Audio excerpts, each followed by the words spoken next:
نبی صلی اللہ علیہ وسلم نے کہا خیرکم خیرکم لأہلی وانا خیرکم لأہلی، تم میں سب سے بہتر انسان وہ ہے جو اپنے اہل و عیال کے لیے بہتر ہو، میں اپنے اہل و عیال کے لیے بہت بہتر ہوں۔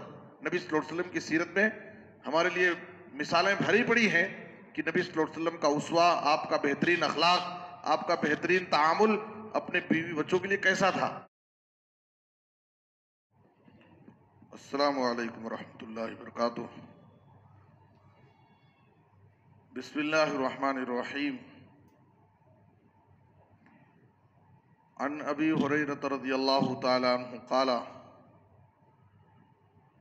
قال رسول اللہ صلی اللہ علیہ وسلم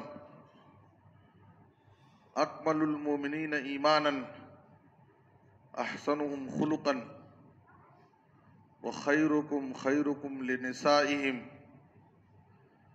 رواہ الترمذی۔ محترم حضرات،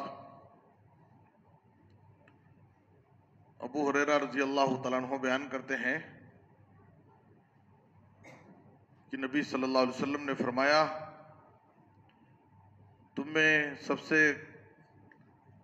کامل مومن، مثالی مومن، اللہ کی نظر میں حقیقی مومن وہ ہے جو اخلاق میں سب سے بہتر ہو، اور تم میں سب سے بہتر انسان وہ ہے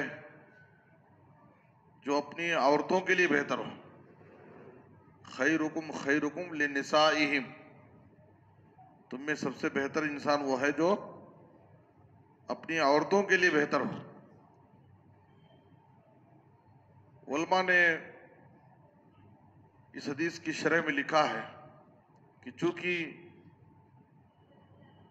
ہمارے بیوی بچے دن رات ہمارے ساتھ ہوتے ہیں اور راز و نیاز اور ہر طریقے سے وہ ہم سے قریب ہوتے ہیں، اس لیے کہ ایک انسان باہر والوں کے ساتھ جو برتاؤ کرتا ہے، جو کچھ بھلائی کرتا ہے، اس کے مقابلے میں سب سے زیادہ مستحق ہمارے اہل و عیال ہیں کہ ہم ان کے ساتھ بھلائی سے پیش آئیں، ان پر خرچ کریں، اور ان کی طرف سے اگر کچھ تکلیف آئے تو اس پر صبر کریں، ان کو معاف کریں۔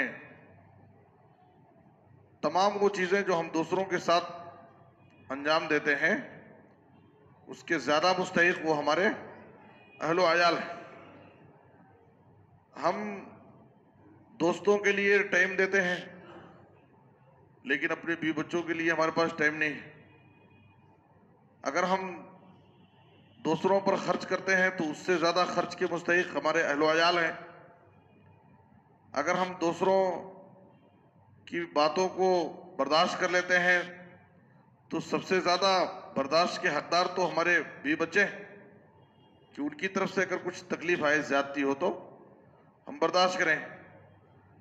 اگر ہم دوسروں کی غلطیوں کو معاف کر دیتے ہیں، نظر انداز کر دیتے ہیں، تو ہمارے اہل و عیال اس کے زیادہ مستحق ہیں کہ ہم ان کی غلطیوں کو معاف کریں۔ تو ہر اعتبار سے ہمیں اپنا حسن اخلاق، حسن تعامل، اچھا برتاؤ، اچھا معاملہ جو ہم عام لوگوں سے کے ساتھ کرتے ہیں، تو ہمارے بیوی بچے، ہمارے اہل و عیال ہمارے حسن تعامل، ہمارے بلند اخلاق، ہمارے اچھے برتاؤ کے زیادہ مستحق ہیں، ہم ان کے ساتھ زیادہ بھلائی سے پیش آئیں۔ نبی صلی اللہ علیہ وسلم نے، ترمذی کی ایک دوسری حدیث ہے، آپ صلی اللہ علیہ وسلم نے اپنا اسوہ پیش کیا اور کہا خیرکم خیرکم لأہلی وانا خیرکم لأہلی، اے لوگو تم میں سب سے بہتر وہ ہے جو اپنے اہل و عیال کے لیے بہتر ہو۔ پھر آپ نے اپنے آپ کو پیش کیا اور کہا میں اپنے اہل و عیال کے لیے بہتر ہوں، میں اپنے بیوی بچوں کے حق میں بہت بہتر ہوں۔ بسا اوقات آپ دیکھیے آج بعض نوجوانوں کا حال یہ ہے کہ وہ مسجد کی حد تک بڑے اچھے ہیں، ماشاءاللہ نماز روزے کے پابند ہیں، لیکن ان کی ازدواجی زندگی، گھریلو زندگی اچھی نہیں. ہاں وہ فیل ہیں، بیوی بچوں کے ساتھ ان کا برتاؤ اچھا نہیں، اور ان کے جو حقوق ہے وہ حقوق نہیں ادا کر رہے، ان کے جو تقاضے ہیں وہ تقاضوں کو پورا نہیں کر رہے ہیں، ان کی ضروریات کا خیال نہیں کر رہے ہیں، بہت ساری الجھنوں کا شکار ہے. تو صرف مسجد کی حد تک بہتر نہیں ہونا ہے، بلکہ یہاں نبی صلی اللہ علیہ وسلم نے کہا بہتر انسان وہ ہے جو، یہ نہیں کہا جو مسجد میں بہتر ہو، بلکہ بہتر انسان وہ ہے جو اپنے گھر والوں کے لیے بہتر ہو. گھر میں وہ پہلے بہتر ہونا چاہیے، بھی بچوں کے ساتھ ہمارا اخلاق، ہمارا کردار، ہمارا تعامل اچھا ہونا چاہیے. سلمان فارسی اور ابو درداء، صحیح مسلم کی حدیث میں ہے، لمبا واقعہ ہے، دونوں کے درمیان نبی صلی اللہ علیہ وسلم نے مواخات، بھائی چارہ کرایا تھا. سلمان فارسی ابو درداء سے ملاقات کرنے کے لیے ان کے گھر گئے تو وہ موجود نہیں تھے گھر پر. ان کی بیوی ام درداء تھی، تو دیکھا کہ وہ بہت سیدھے سادے لباس میں ہے اور کوئی زیب و زینت نہیں، تو پریشان ہو گئے اور کہا کہ تم نے اپنی یہ کیا حالت بنا رکھی ہے، ایک عورت کی جو زیب و زینت ہوتی ہے، بناؤ سنگار ہوتا ہے، وہ تمہارے اندر نظر نہیں آ رہا ہے. تو ام درداء نے کہا کہ میں کیا کروں، تمہارے دوست ابو درداء کو میرے بارے میں کوئی فکر ہی نہیں ہے، میرے لیے ان کے پاس وقت ہی نہیں ہے، تو میں آخر بناؤ سنگار کس کے لیے اختیار کروں. اس کے بعد وہ ابو درداء ہے، دیکھا کہ یہ سلمان فارسی ان کے گھر آئے ہوئے ہیں، تو ان کے لیے کھانا وغیرہ تیار کیا، دسترخوان لگایا اور کہا کہ آپ کھائیے، آپ ہمارے مہمان ہیں. تو کہا کہ نہیں آپ بھی کھائیے ہمارے ساتھ. تو کہا کہ نہیں میں روزہ ہوں. تو کہا کہ نہیں آج روزہ توڑ دیجئے، نفل روزہ ہے، چلے گا. تو روزہ توڑنے لگایا، اپنے ساتھ بٹھا کے کھلایا. رات میں سونے کے لیے جب جانے لگے تو ان کو سلا کر کے یہ مصلی بچھانے لگے تہجد کی نماز پڑھنے کی. سلمان فارسی اٹھ کر کے آئے اور کہا کہ جاؤ بھی سو جاؤ. ان کے بیڈ روم میں بھیجا، کہا جاؤ سونے کے لیے. اس کے بعد رات کے آخری حصے میں ان کو جا کر اٹھائے اور کہا کہ اب تہجد کی نماز پڑھو. تو معمول سے ہر دن وہ دن میں نفل روزے کنٹینیو رکھتے تھے اور رات میں رات بھر تہجد پڑھتے تھے. یہی ان کی عادت تھی روزمرہ کی، دن میں روزہ رکھنا، رات میں تہجد پڑھنا اور رات بھر تہجد پڑھنا.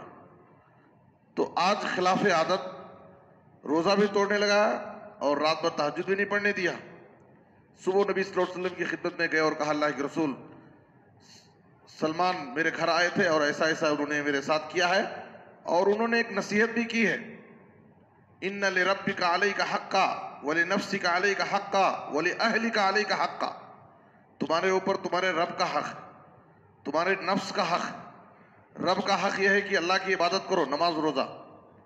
تمہارے نفس کا حق ہے آرام کرو، سو جاؤ، نفس کا بھی حق، اپنے آپ کو بھی آرام پہنچانا ہے. وَلِأَهْلِكَ عَلَيْكَ حَقًّا، تمہارے بیوی بچوں کا بھی حق ہے. فَآتِ كُلَّ ذِي حَقٍّ حَقًّا، تو ہر حق والے کا حق دو. اللہ کا بھی حق ادا کرو، نماز پڑھو، نفس کا حق ادا کرو، آرام کرو، سو جاؤ، اور بیوی بچوں کا بھی حق ادا کرو. جب نبی صلی اللہ علیہ وسلم نے یہ باتیں سنی تو آپ صلی اللہ علیہ وسلم نے کہا صدق سلمان، سلمان نے بالکل اچھا کیا. تو صرف نماز روزے ہی کی فکر کرنا اور گھر میں بھی بچوں کی فکر نہ کریں، یہ اچھی بات نہیں، اسلام کی تعلیم نہیں ہے. ہمیں اللہ کا حق بھی ادا کرنا ہے، ہمارے اوپر جو ہم بھی بچوں کے حقوق ہیں وہ حقوق بھی ادا کرنا ہے، تب جا کر کے ہم اللہ کی نظر میں بہتر انسان ہو سکتے ہیں. نبی صلی اللہ علیہ وسلم نے کہا خیرکم خیرکم لأہلی وانا خیرکم لأہلی، تم میں سب سے بہتر انسان وہ ہے جو اپنے اہل و عیال کے لیے بہتر ہو، میں اپنے اہل و عیال کے لیے بہت بہتر ہوں. نبی صلی اللہ علیہ وسلم کی سیرت میں ہمارے لیے مثالیں بھری پڑی ہیں کہ نبی صلی اللہ علیہ وسلم کا اسوہ، آپ کا بہترین اخلاق، آپ کا بہترین تعامل اپنے بیوی بچوں کے لیے کیسا تھا. اللہ سے دعا ہے کہ اللہ تعالیٰ ہمیں نبی صلی اللہ علیہ وسلم کے اسوے پر عمل کرنے کی توفیق عطا فرمائے اور اپنے بیوی بچوں کے لیے بہتر ثابت ہونے کی توفیق دے. آمین. وصلی اللہ علی نبینا محمد وآلہ وصحبہ اجمعین.